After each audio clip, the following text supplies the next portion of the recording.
Is your practice tired of wrestling with insurance denials, deciphering EOBs, and watching your revenue slip through the cracks? You are not alone. Welcome to The Claim Game, the podcast designed to cut through the confusion and provide you with the best practices for revenue cycle management success.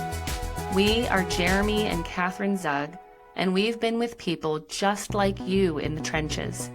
Each week, we'll break down complex billing processes, share real-world solutions from practices like yours, and ask questions of the game makers and changers of healthcare so you can take control of your revenue. Let's turn those claim denials into deposits and help you return to focusing on patient care. It's time to win the claim game.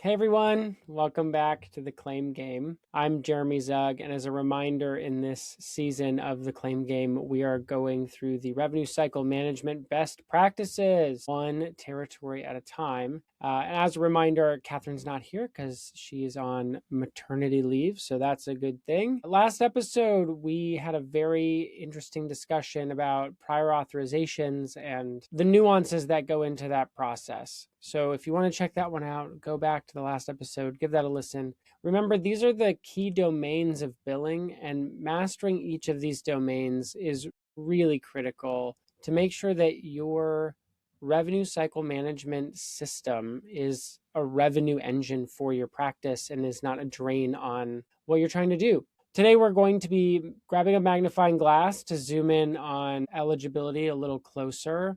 If you missed the initial setup and you want to understand the full scope of the board from a really high level perspective and how the 6 domains of billing all work together and function, and be sure to check out episode 1 for the complete overview.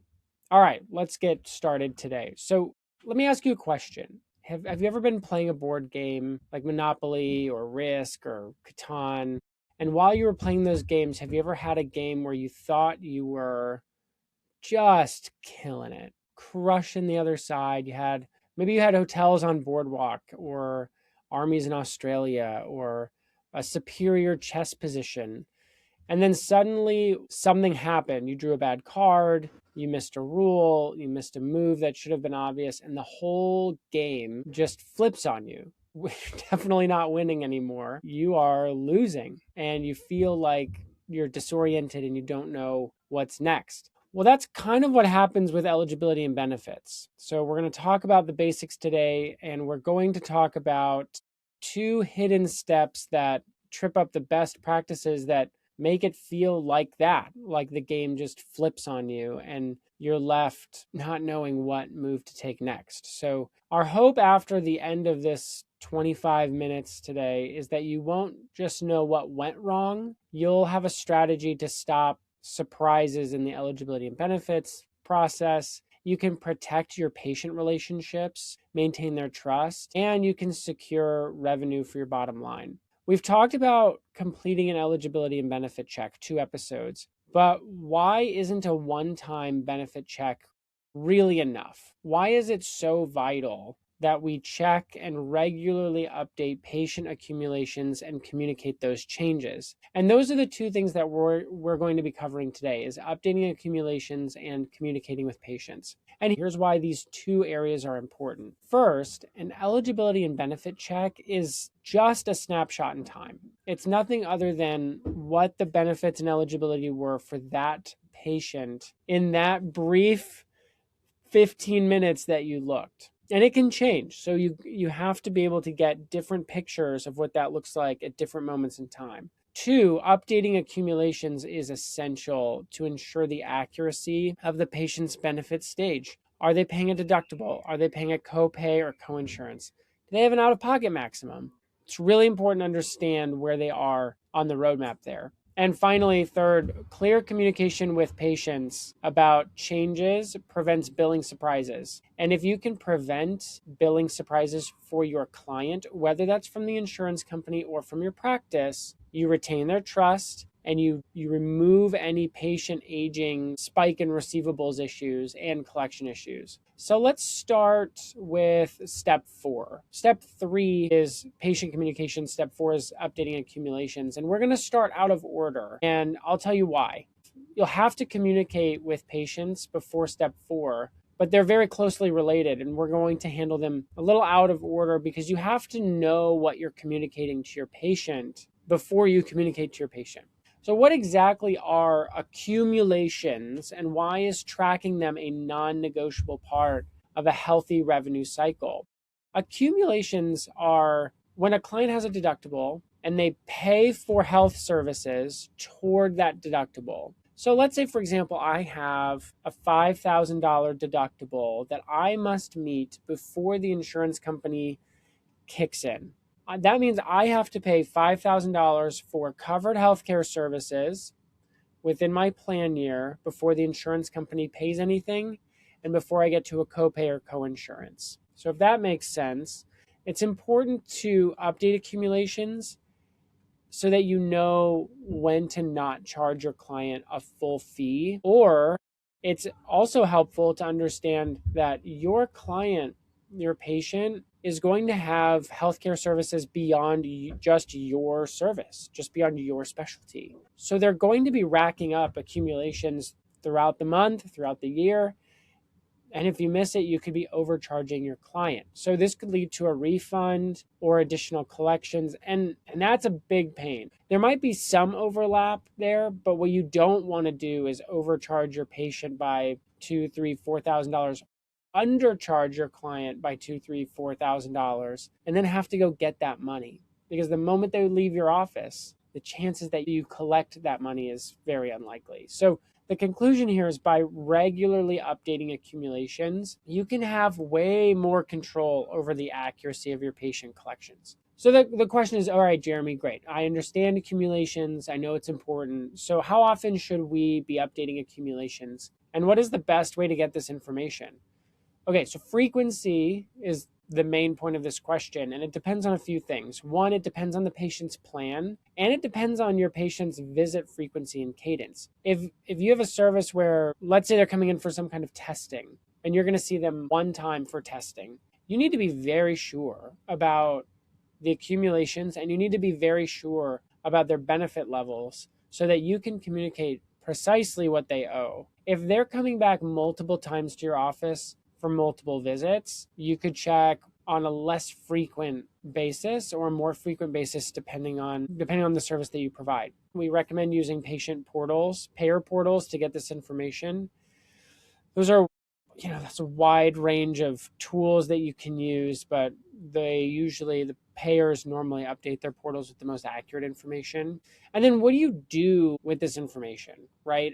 It's like, I have a client, I can find out their deductible and how their services apply and what they owe, but what do I do with it? So what you need to do is have a standard tool, and we have one that you can find in the Hourglass, but it's an eligibility and benefit check template, and it's critical to ensure you gather and track this information consistently and update it in your EHR, your electronic health record, your EMR, whatever you're using for each appointment, so that you or your clinicians or your operations people or your front office staff are on the same page every single time. Let's move on to step 3, which is communicating to your patients. How do we communicate all of this financial information to them clearly and effectively without overwhelming them or damaging your professional relationship? Well, that's a good question. This stuff is like a total mystery to most people. And so the way that you communicate to your patient is either trust building or trust degrading. So the first thing we would say, and that we've seen because we collect from patients every day and we have these conversations with patients every day, we believe that preventative communication is key. And this is why we wanted to cover step 4 first. If you know that for your service, your patient is going to owe an astronomical amount of money. Let's say it's, for anybody, this could be a different amount, but let's say it's $4,000 for some kind of test that they need to do. You do not want to surprise them with that on the day of the appointment. So you want to find out as early as possible what they're going to owe for your services, and you want to get in front of them really quickly. say, hey, we ran your benefits. You can check with your insurance, but this is what you're going to owe. You're going to owe $4,000 for this test. It's going to be expensive. Here are our options. Here's how we can navigate around this. That people appreciate way more than they're in the office, they're getting ready, they haven't had any communication from you, and boom, they get nailed with a bill. Don't do that, please. Second, you should be transparent about what they can expect to pay so there are no surprises at checkout. And this is the problem with eligibility and benefits. It's just a quote. You're just getting a quote from the insurance company. You're not getting a guarantee of anything in this process. So to give your patient a range of what they can expect to pay is really important. Hey, Bob, we have other patients with your plan as well. This is how this payer tends to process and pay. We don't want to guarantee anything in case there's some shenanigan, but this is the range that you can expect to pay. Next, a great way to do this is by sending a benefit summary via email, which clearly outlines their estimated financial responsibility before the appointment. And that's just a good service. That's you caring about the folks that you serve. And finally, you only need to do this when there's a change in the payment amount or if you see them very infrequently. So I wouldn't be sending that summary of benefits every time, especially if you're seeing them a lot. I would be sending that to somebody if you see them once a year, or it's a big thing, or it's out of the norm. But if they're going to see you every week, for example, which some providers do, I probably wouldn't inundate your client with all of that for sure. All right, this email, the benefit summary, should provide a breakdown of their deductible status, so the amount that they have to pay before insurance kicks in. Copay and coinsurance, that's when insurance kicks in and your client has to pay an amount. And any limitations on their plan, right? And you just want to make a clear professional experience with your client. And this process, by the way, is not standard across the board in healthcare. Some healthcare organizations do it, some don't. It would be great if we could change the culture on that so that practices and healthcare organizations do a good job of distilling how insurance works for their clients. I think we would have a lot less upset patients. We would have a lot less debt. I think we'd have a lot less friction in the healthcare world if we really understood how this worked and did our patients and clients a favor by doing a lot of the heavy lifting for them. One mistake in your notes can cost you a reimbursement. Blueprint helps providers avoid that by writing smarter documentation, flagging issues early, and getting claims out the door faster. Check the show notes for the link to give it a try for free. And next, what are some of the consequences if a practice fails to communicate a patient's financial responsibility up front? First and foremost, the patient may be surprised by an unexpected bill, which can lead to dissatisfaction, strain on the relationship, decreased patient volume.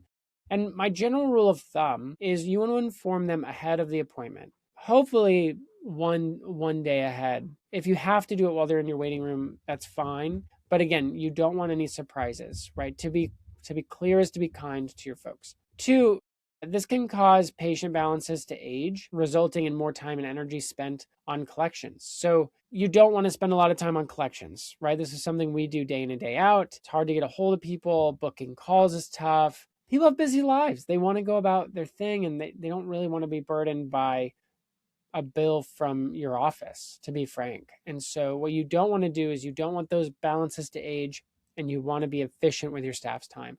And the other reason to communicate up front, and what can happen if you don't, is in a worst case scenario, it can cause the client to abandon care, leading to lost revenue and a poor reputation for the practice. And that is completely preventable, right? That's just process implemented in a practice leads to good outcomes. All right, Jeremy, that's all well and good, right?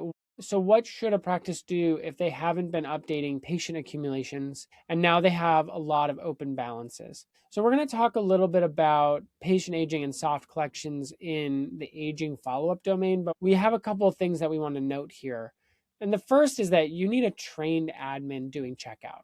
You need somebody who's known in the community and known from your patients who can. They walk in, they have a familiar face, and this person knows your processes, they know your patients, they know your providers, they know you. And you want somebody who can talk with a human being through their balances without fear. They treat it, this is just information, this is just data. but they don't adopt the potentially spicy emotions from your clients. And so we'll talk a little bit more about that. We have some really great best practices on that, so stay tuned. I want to talk about a tool that I mentioned during this episode that I think will help you out tremendously.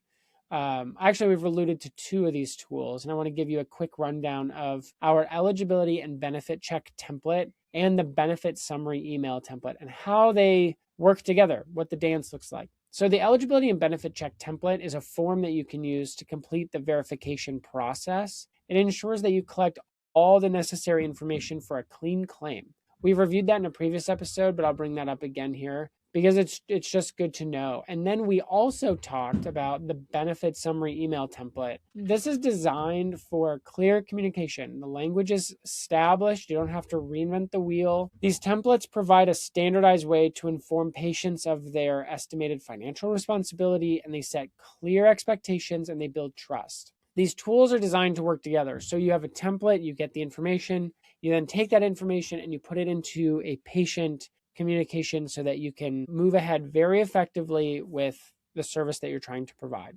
All right, now it's time to talk about a case study. We have no shortage of case study cards around eligibility and benefits and what happens when this goes wrong. And the one that I want to bring up today is from a big agency in Pennsylvania that we worked with. And this agency had switched electronic medical record systems. That's always a pain. There's always stuff that goes wrong there. But part of the problem was they didn't know where to put eligibility and benefit information. And so because of the volume that they were doing, essentially information was flooding into the EMR and not being captured and communicated very effectively. And that caused a spike in aging, that caused denials, that caused patient dissatisfaction, it caused clinician dissatisfaction. And so what we were brought in to do was build out SOPs, implement benefit check templates, implement benefit summary emails, train the team on how to talk to patients. And eventually aging went down, denials went down, patients and clinicians were happier. When we inject process and clear communications and repeatable tools into a business,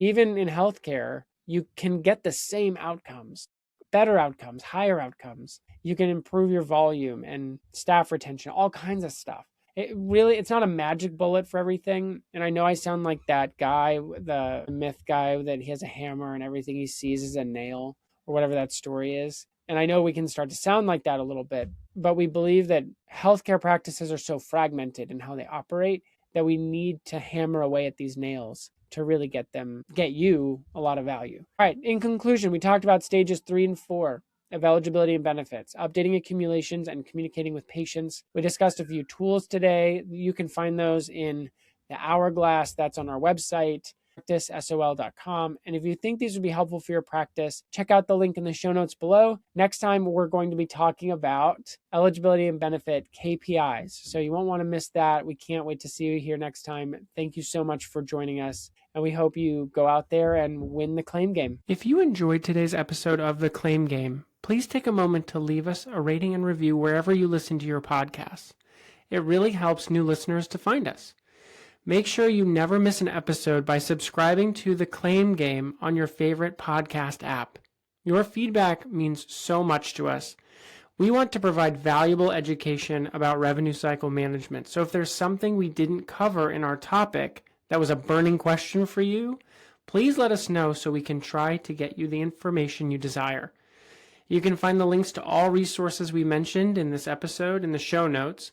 And if you want to dive deeper into our resources, we have 2 places you can do that. First, you can go to our blog at practicesol.com/blog, where we have 8 years of educational blogs.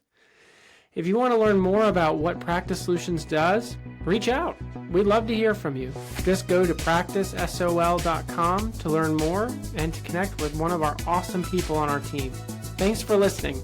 We are Jeremy and Catherine Zug, and this is The Claim Game. See you at the game table next time.